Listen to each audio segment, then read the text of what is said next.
we're going to take a look at dividends and answer the question when. When are they credited to my life insurance policy? When do they start to accrue? When do they build cash value? And to answer that, it will depend on the insurance carrier, and they all credit dividends a little bit differently when we look at how each insurance carrier actually works. So for example, typically they're going to pay dividends at the beginning or end of each year. And the nice thing about this is you will see this on an illustration.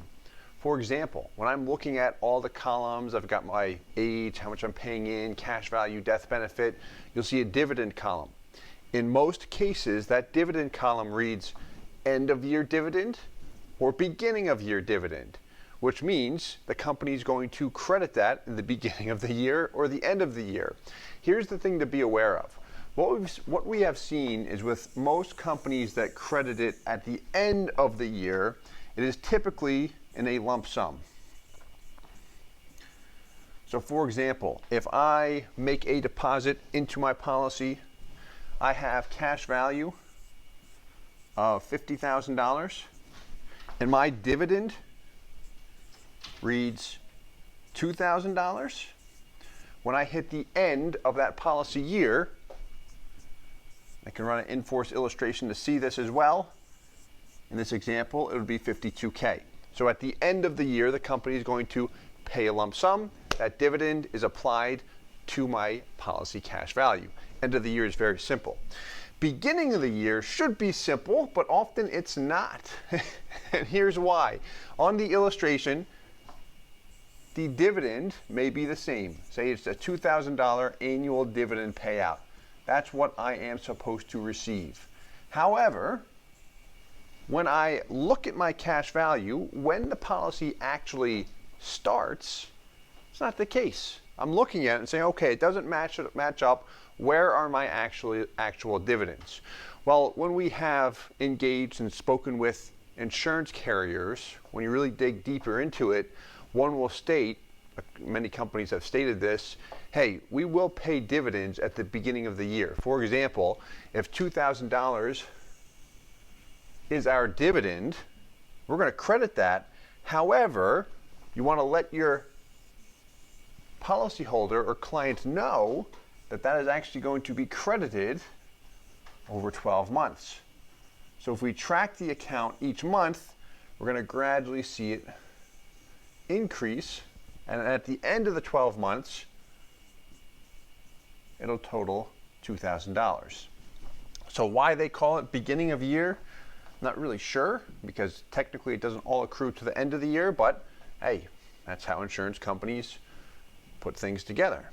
So we're going to look at two quick examples here. Here's an example where we have annual dividend beginning of each year, $10,000 a year going in. Here's our cash value, right? Maximize performance, crossing over between years 4 and 5, design, 1090 split, MEC limit a little over 10K. That stuff is set up how it's supposed to be. Focusing on the dividend, $145 at year 2. Beginning of year. What we've seen is if $145 is applied or declared, here's what we're going to pay you in dividends, we won't see this cash value, or whatever the projected cash value is for that year, actually show up in cash until the end of that year. Meaning over the next 12 months, that dividend of $145 or whatever the dollar figure is, we see gradually accumulate along with the guarantee portion as well. Remember that the dividends only reflect the surplus, the dividend columns that is on an illustration. Now if we look at another example here, here's a different insurance company and their verbiage is a bit different.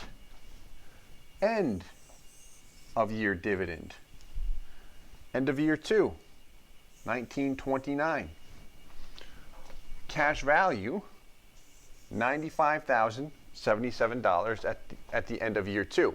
So what will happen is if I actually had this policy open, when I make this 50K deposit at the beginning of year 2, I'm going to have approximately, let's just call it 93K and change.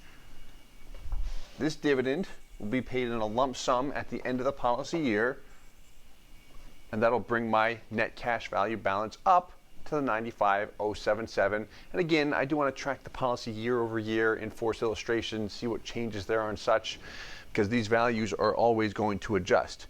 But how dividends are actually applied to a policy depends on the actual insurance carrier.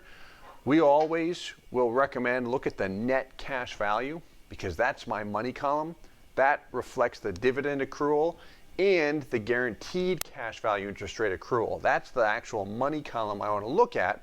But if I'm trying to understand how dividends actually work, because it can be confusing when I look at these illustrations, is look at the verbiage. Does it state end of year? That often means one lump sum. If it states beginning of year, the company will either pay it up front or they're going to spread it out and gradually pay it to us over the course of 12 months. Hope this helps.